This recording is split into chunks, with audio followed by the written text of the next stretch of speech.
Karen Carpenter was born on March 2, 1950 in New Haven, Connecticut, and her brother Richard was born 4 years earlier in 1946. Her parents Agnes and Harold were from those marriages that weren't used to show an affection either to each other or to their children. Despite this, it was very clear that Richard was the bomb's favorite, and she did nothing to hide that fact from Karen. The boy's father had a large record collection that covered many genres, such as rock, pop, soul, jazz, and even many classical music records, so Karen and Richard grew up with his influence that would be decisive in their lives. The youngster's father loved music, and since they were little he made sure that his children received lessons and learned to play some instruments. Richard showed great ability and sensitivity for this art from the age of 3. His first instrument was the accordion, but he soon switched to the piano. Karen loved to listen, old records, but his passion for playing instruments or singing would only develop during adolescence. When Richard went to his sister she always followed.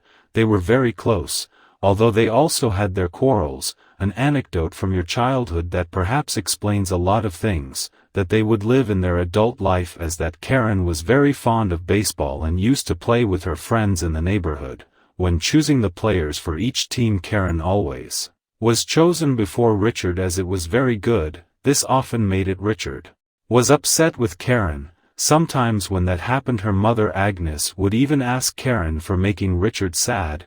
It doesn't take a freeway to guess the consequences of these attitudes in the life of poor Karen. When Richard was 16, he was already an excellent pianist, and his parents were convinced that he would have a great career as a professional sender. For that reason, and to help you fulfill that dream, in 1963 the family moved to Southern California, where much of the country's music industry was concentrated. Karen didn't want to move and lose her friends, but his parents wanted Richard to be famous and were determined to make it happen. Already in California, Richard started playing in nightclubs where he had to hide that he was of legal age. Karen, mostly to avoid gym class, joined the band school where he discovered his ability and love for the drums. In 1965, Richard founded the Richard Carpenter Trio, with Karen on drums and a friend from school, the ex-Jacobys, on bass. Karen louded that the name also be included in the band, but despite a great discussion Richard did not allow it. But this group, they began to stand out in the local scene, playing covers of famous bands interspersed with some of their own songs written by Richard. Imagine a beautiful song that had already been recorded by other artists without success, but that one day was re-recorded by a duo of brothers who followed the son of a producer and put only Karen's voice in the spotlight. This song was called Close to You. It was released on May 14, 1970, and in just 6 months sold 3 million copies. On July 25, 1970, Close to You reached #1 on the Billboard charts in the US and became a huge hit in the UK, peaking at #6 later that year. From then on, the Carpenter brothers became known worldwide and became millionaires in just 1 year, with only 2 successes in their career. His first hits were included on the duo's second album entitled Close to You, which was released at the end of August 1970 and became a huge success. However, Richard Carpenter decided to relax and watch a movie called Lovers and Other Strangers, where you heard a song by the group Bread, and decided it had a lot of potential. Karen then recorded the song For All We Know, which was released on January 15, 1971, then once again became a huge hit, reaching No. 3 on the Billboard charts. The Carpenter brothers continued to release hits such as Rainy Days and Demon Dies and Superstar, which also reached No. 2 on the Billboard charts. These great songs were included on the duo's third album entitled Carpenters, which was released on May 14, 1971, during most of her concerts. Karen stood behind the drums while Richard and the other musicians occupied the stage, but from 1971 Karen began to be the star of the duo, receiving more and more prominence in their performances. On June 19, 1972, the Carpenters released the song Goodbye to Love, which was a huge hit and peaked at number 7 on the Billboard charts. This song was very important for its time, as it was one of the first power ballads, a forerunner of a new musical genre. In all these years, the Carpenters' songs are still popular and exciting to listen to, reminding us of the great talent and success of these brothers. Imagine on August 1, 1972, the Carpenters are invited to the White House and meet President Richard Nixon. Karen and Richard became role models for America's youth, but behind the scenes the reality was different.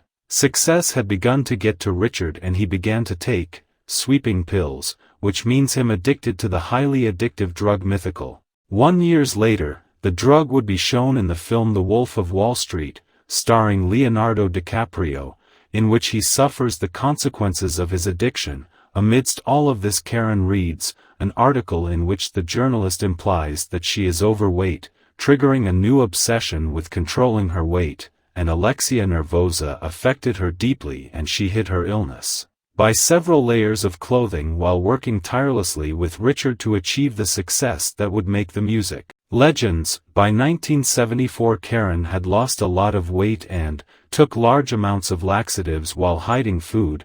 She was now 45 kilos, but her strong personality helped her deal with her problems and encouraged Richard to seek help for his drug addiction. However, she denied that her weight loss was related with the relief of stress. However, it was no use. The truth is that Richard was very jealous of Karen, but she was succeeding without his company. Karen's album was not published until 13 years after his death, when Richard allowed it to be released. Sadly in love, poor Karen, he was unlucky, having linked up with several celebrities of the time, such as Tony Danza, Steve Martin or Hal Blaine. In several interviews she commented that she did not believe that a marriage could withstand his workload in touring, but confessed to his good friend Olivia Newton-John that he yearned to have children, a family at a happy home. Unfortunately, that dream would never come true. In the midline is 1900. AVS Karen met a real estate agent named Thomas James Burris, who approached her at a restaurant and captivated her with his elegant, sophisticated treatment. But Karen didn't know was that Burris was an opportunist who was broke and looking for a way out of trouble. Unfortunately, emotional vulnerability and lack of love in Karen's life made her an easy victim for this con artist. James left his wife and started a romance with Karen. A few months later he asked her to marry him and the singer accepted, setting the date for August 31, 1980. Karen was 30 and thought this was her chance, perfect for having the home she had always wanted and having children. However, a few days before the marriage, James revealed to her that he could not have children, as he had had a vasectomy. Again, Karen's dreams fell apart and she wanted to call off the wedding, but your mother indictment asked for it, saying that it was too late and that all the invitations had been sent, against your will. Aaron gave in to pressure and married a terrible man who would be your nightmare. Soon Burris began to spend all of Karen's money, squandering thousands of dollars on whims and luxuries, but the worst thing was that, not satisfied with this, he subjected his wife to great humiliations in mental and physical difficulties. In fact, many people believe that Burris was a deciding factor in Karen's death, as he used to push her to show how weak she was. Karen's life was hell, and just a year after getting married she filed for divorce, despite being extremely. Then Karen found new ways to keep losing weight, taking massive amounts of medication and nutrients, between 80 and 90 pills a night, as well as thyroid medication to speed up her metabolism. Despite having a normally functioning thyroid, the friends, those close to Kareem, were very worried about her, but they didn't know how to help her. In 1989, 6 years after Karen Carpenter's death, the television network CBS released a film that tried to tell the singer's story. However, Richard and his mother Admir refused to allow the recording of several scenes that showed Karen's desperate desire for her mother's affection, as well as other cuts that highlighted the family's inner problems. As a result, these scenes had to be erased and rewritten. In the final scene of this film, which represents the last day of Karen, her mother's character looks fondly at her one last time from the stairs. Karen says, "I love you, Mom. Good night," and your mother responds with the same affection.